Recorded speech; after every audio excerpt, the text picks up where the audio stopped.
Spaceships over Los Angeles. Body snatchers controlling our minds. Extraterrestrials making contact. These and other alien-based scenarios have been the plotlines of countless science fiction movies and television shows. But what if extraterrestrial beings came to Earth tomorrow?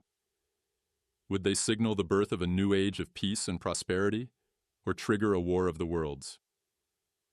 The day it's announced we're not alone is the day this planet changes forever. The very structures of government and religion will crumble. Everybody wants to meet an alien, but we have to start small. We have to learn how to walk before we can run. Millions of people around the world believe we have been visited in the past by extraterrestrial beings. What if it were true? Did ancient aliens really help to shape our history? And if so, what might happen when they return? Throughout human history, man has gazed up at the stars in awe and wonder. Our ancient ancestors charted their movements, identified constellations, and marked time by creating celestial-based calendars. The stars also became the source of countless myths and legends. Many of these describe visitors coming down to Earth from somewhere out there. Others speak of entire civilizations existing out in the cosmos. The ancient Sanskrit writings of India tell us, for example, there are 400,000 human-like species scattered throughout the cosmos on different planets, different solar systems, even different dimensions. But where are these alien beings? Did they come to Earth in the past, as the ancient astronaut theory suggests, and then leave? If so, will they ever come back? Today, scientists around the world have stopped waiting around and are taking steps to find intelligent extraterrestrial life using real technology. Could we finally be able to prove what our ancient ancestors believed thousands of years ago? In 1960, astronomer and physicist Frank Drake set up an unusual telescope in the hills of West Virginia. The strange device was made from surplus World War II radar equipment, but rather than containing a traditional optical lens, it housed a directional radio antenna. A few simple calculations showed that radio telescopes have the power to transmit and receive across literally interstellar distances. We're talking many light years. So Frank Drake turned a radio telescope toward a couple of nearby stars and tuned in to see if he could pick up a message from the aliens. Drake failed to pick up any sounds that day, but the science of radio astronomy was born. If we couldn't see aliens in space, maybe we could hear them. The things we focused on in the past, when searching for extraterrestrial life, involved passively trying to discover signals on the basis that if they were technologically advanced, they would have some form of electricity like we do. All electricity generates radiation, so they might send out signals, and hopefully we could detect them.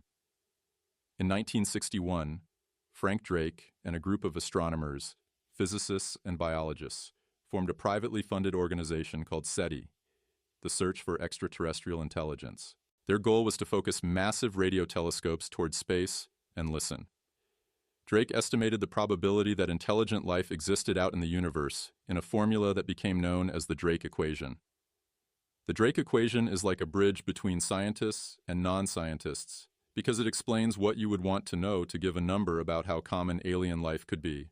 There are multiple factors within the Drake equation, like the fraction of stars that have planets, the fraction of those planets that could be habitable, the fraction that might have liquid water, and how many could have evolved intelligent life. One important factor is the lifetime of those civilizations, and that is a big unknown. We only know of one. That's ourselves. And how long are we going to be around? That's to be determined. Using his equation, Drake estimated that over 100 million advanced civilizations could exist in just the Milky Way galaxy.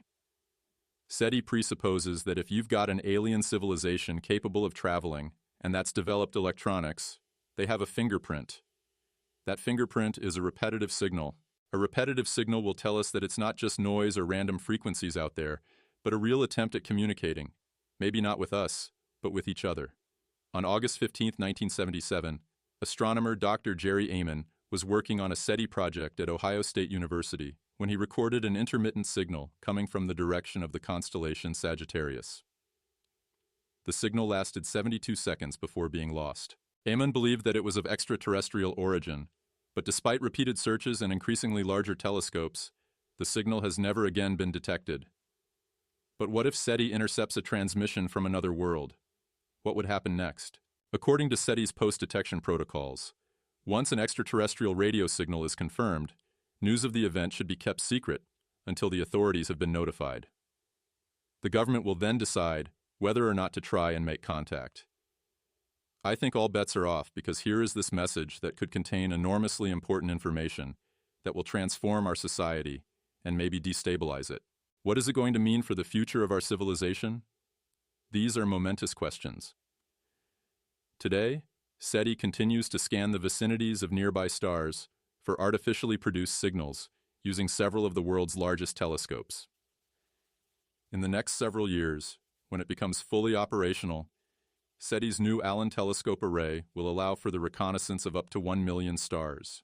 SETI has to search a huge area. They'll tell you that now they have searched the equivalent of a glass of water compared to the entire ocean on Earth. They have a long way to go. While SETI listens passively to signals from outer space, NASA has attempted to contact alien life directly through messages sent aboard its space probes. It's a long shot, but there's no reason in my mind not to expect that life evolved elsewhere.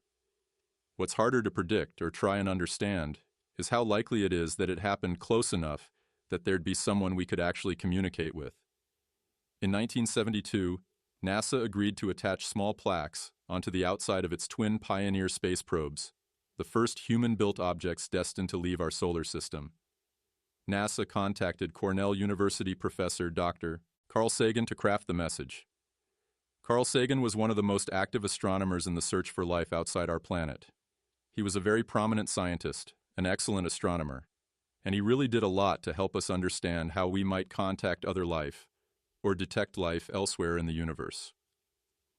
Sagan, along with SETI founder Frank Drake, designed a gold-anodized aluminum plaque measuring roughly 6 by 9 inches that contained a collection of symbolic images representing humans and Earth.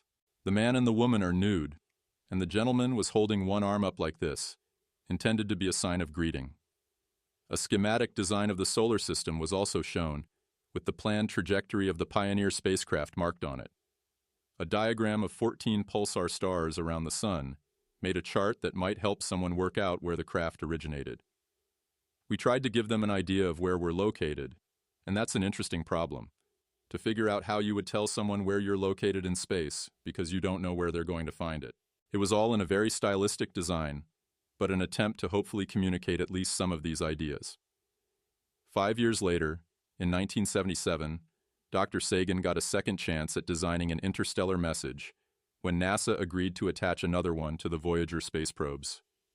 This time, Sagan created a record album made of gold-plated copper, along with a series of basic instructions on how to make it work. Sagan estimated that the metallic disc could survive in space for at least 1 billion years.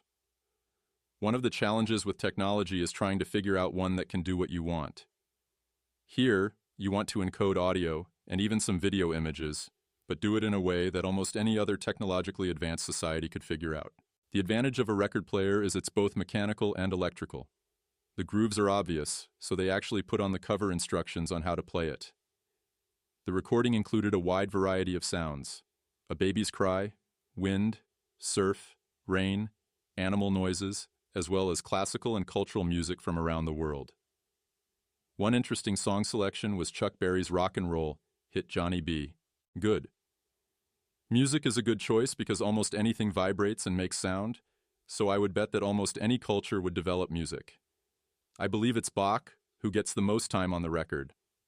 I don't know why they picked that, to be honest, but he is one of the more mathematical composers, and that may have been one of the reasons, because math is a more universal language. Sagan also included a wide array of photographs of well-known man-made structures and greetings in 55 different languages. I think the most important one is the Sumerian language. Now, why would they include Sumerian on that record? Well, according to the ancient alien theory, ancient Sumeria is the first place where we made contact with an extraterrestrial entity. At this point, we obviously haven't learned anything yet about extraterrestrial life because we haven't been contacted back.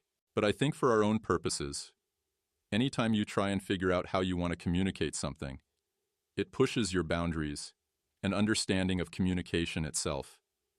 We all want to find aliens, whether it's the planetary scientists looking for signs of life on another distant planet, the ancient alien proponents who want to find signs of aliens who visited in the past, or people today who want to have experiences with UFOs and aliens that have visited them recently. All of us are trying to do the same thing. While the search for extraterrestrial beings continues, a new space-based telescope is hunting for planets that may contain life. Are there other Earths out there? And if so, how will we find them? On March 6, 2009, NASA launched a Delta II rocket into space. On board was a new telescope named in honor of German astronomer Johannes Kepler. The space-based telescope was designed specifically to discover the existence of Earth-like planets located outside our own solar system. The Kepler search is focused on a specific section of the Milky Way known as Orion's Spur. Kepler's job is to answer the question, how common are other Earths? And to do this, Kepler's looking at one part of the sky for 3.5 years. Imagine keeping your eyes open and staring at just one part of the sky. What they're doing is they're looking at stars, and then as a planet goes around that star, when the planet gets in front of the starlight dims just a little bit from our vantage point because it's being blocked by the planet. So you look for that dimming of those stars, and that's how you're able to detect these planets. So far, the Kepler telescope has confirmed the existence of 5 planets outside our own solar system. NASA officials expect to find several hundred more exoplanets like these before their mission is completed. Once a planet has been located, scientists must then determine if it might contain water. We know from Earth that all life on Earth requires liquid water, so that is the approach we've been taking for looking for life elsewhere in the universe. Follow the water. That is step 1. On Earth, wherever we find liquid water, we find life. And it's true. Life on Earth can exist under an extraordinary range of conditions. Extremophiles that live in the scalding effluent coming out of the Earth's crust deep beneath the ocean. There are other remarkable organisms living in the waste pools of nuclear reactors, in extreme radiation environments, and so on. But the one thing that seems to be absolutely necessary for life as we know it is liquid water. To determine if a planet contains water and possibly life, scientists use special telescopes to analyze its atmosphere. We look at the light coming from the planet and we split that light up like a rainbow. Now, if you look at a rainbow in the sky and you look really, really carefully, you will see some dark lines. You'll see some colors missing from the rainbow. Those colors are missing because of absorption by gases in our atmosphere. So effectively, we're getting a rainbow from another planet, and we're looking for dark lines that tell us what kind of gases are in the atmosphere. To better understand how life affects its atmosphere, NASA scientists study microbial mats at California's Moss Landing Wildlife Area. Microbial mats are important to NASA for a whole bunch of reasons. The organisms that are in microbial mats have been on Earth just about longer than any other kind of organism. They make a number of things that you call biomarkers, which are important in our search for life on other planets. So there are textural biomarkers. When you pull up a piece of microbial mat and look at the surface, what does that look like? One of the things that we're doing with these microbial mats is we're measuring the fluxes of methane.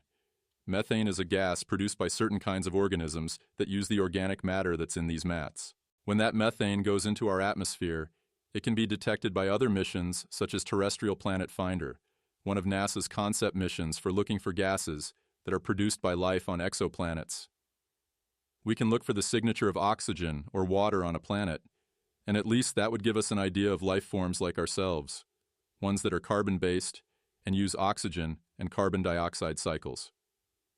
Our atmosphere is not stable without living organisms. It would have evaporated away by now. So if you're looking out in space and you detect around a star a signature of the chemicals that we know exist for life, that's very strong evidence that life is there. That doesn't help you know if it's intelligent life, but it does give you evidence for life. With the universe literally full of possibilities, planet hunters focus their search on an area they call a Goldilocks zone.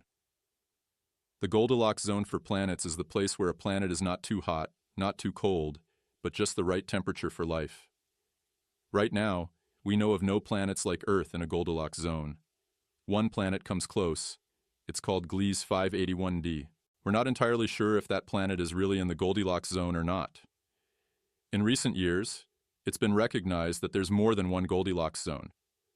For example, inside icy planetesimals, like small planets or large moons, in Jupiter, Europa is a very good example. Europa is liquid beneath an ice cap. It's liquid underneath because of tidal heating and friction going on inside the planet. So it could be that there is life, microbial, probably only, deep down under the ice on Europa. It's a very challenging question if there's life elsewhere in our solar system. You have so many components that have to come together. We have to have an understanding of the science. We have to ask the right questions. I wish I had a tricorder that I could just go and point and it would say life or no life, right? But we don't have that. So we have to be smart, and we have to be clever, and we have to develop instruments that can actually address the questions we're trying to answer. It's inevitable. There's so many planets out there. It's inevitable that we'll find one in the Goldilocks zone any day. But while the Kepler telescope has only just begun scanning the horizon, NASA is already planning the next step in its search for extraterrestrial life, the 2014 launch of the James Webb Space Telescope. People always ask me, do you expect to find an Earth in your lifetime? And I say, yes, absolutely. When I was a student, there was almost nobody prepared to argue that way. The feeling back in the 60s and 70s was that even if there were other Earth-like planets, life is such an improbable freak event that it would never, ever happen anywhere else. Now the prevailing view is, yes, the universe is teeming with life. Everybody wants to meet an alien, but we have to start small. We have to learn how to walk before we can run. The fascinating thing for me is that we're only 4.5 billion years old in a universe that's close to 14 billion years old. What would happen with some of these Earth-like planets that had a 5 or 10 billion year head start on us? Gosh, you can only imagine. But what if humans are not the only intelligent creatures searching for life in the universe? What if there are beings on other planets conducting a search of their own? And what if, in their search, they find us before we find them? Some believe they already have. On October 30th, 1938, radio listeners across the United States sat stunned as a series of news bulletins described Martians invading Earth. While the broadcast sounded real, it was a fictional production directed and narrated by Orson Welles. Incredibly, many of those listening believed it to be true and panicked. Newspaper reports described families fleeing their homes for the mountains, while others armed themselves with weapons and prepared to fight off the alien invaders. It was just presented, maybe with a brief introduction saying it was not really happening, but from then on it was played as if it was really happening. But most people who heard that thought that it was really happening. People became upset. Some of them literally headed for the hills. They drove places to try to pick up other people, family and friends. They reported to the armory for duty. The response to this fictional alien attack resulted in many people preparing for the worst. But if the public's reaction to a radio dramatization resulted in a nationwide wave of terror, what would happen if they really came? Los Angeles, California. In the early months of 1942, the city was on edge. The recent surprise attack on Pearl Harbor had propelled America into World War II, and the threat of a Japanese invasion by sea or by air kept the military on full alert. Pearl Harbor was a very recent memory for people. People were on high alert. There was a great deal of suspicion. Japanese Americans were being put in internment camps. There were German U-boats in the Atlantic, Japanese submarines in the Pacific, and people were very fearful. In a well-organized defense operation, air raid wardens and the Coast Guard were monitoring the Pacific shoreline as never before. The war had started. I was a 13-year-old kid, and this one night, which was February 1942, the sirens started wailing in the middle of the night. Blackout. And we'd had several blackouts before this. On February 25th, between the hours of 3:12 and 4 a.m., the 37th Coast Artillery Brigade in Los Angeles fired off a barrage of anti-aircraft shells at an unidentified flying object. Watchers on a restaurant with the Columbia Broadcasting Building in the heart of Hollywood could plainly see the flashes of guns and searchlights sweeping the skies in a white arc along the coastal area. I think what woke me up initially was the sound of anti-aircraft guns. I jumped out of bed, and my parents were up. My father was an air raid warden. He figured this has to be the real thing. My mother was telling my brother and me, "Get under the bed, get under the bed, stay there." Of course, we got out and we peeked. We saw all this firing. It was almost like the 4th of July. I started hearing a lot of loud explosions. My brother and I looked out the bedroom window, saw searchlights twisting and turning into the sky. But what was the strange UFO that the searchlights were focused on? Where had it come from? Japan? Or somewhere from out of this world? Could this incredible photograph, published the next morning in the Los Angeles Times, provide the proof? Could ancient astronaut theorists have been right all along? It was practically overhead, and I mean overhead. Retired anthropology professor C. Scott Littleton was 9 years old and growing up in Hermosa Beach when he spotted the strange object hovering right over his house. We saw what my mother always called a silver bug. I characterize it today as a lozenge, a long oval. It was something I'll never, ever forget. It was caught in searchlight beams, and anti-aircraft shells were exploding all around it. It gradually went like this, and then began to lose altitude a little bit as it moved over what had to have been Redondo Beach. We lost track of it, but the banging continued, and very quickly afterward, we all saw, a flight of planes following the track of the object going overhead, anywhere from 3 to 5 interceptors, or clearly piston-driven U.S. planes. No one has ever admitted that those planes were in the sky. Our first thought immediately was a Japanese observation plane. Later, Japanese records definitively proved there were no Japanese planes over Southern California that night, or indeed, ever. After ruling out the possibility that a Japanese plane had invaded American airspace, Secretary of the Navy Frank Knox attributed the incident to war nerves.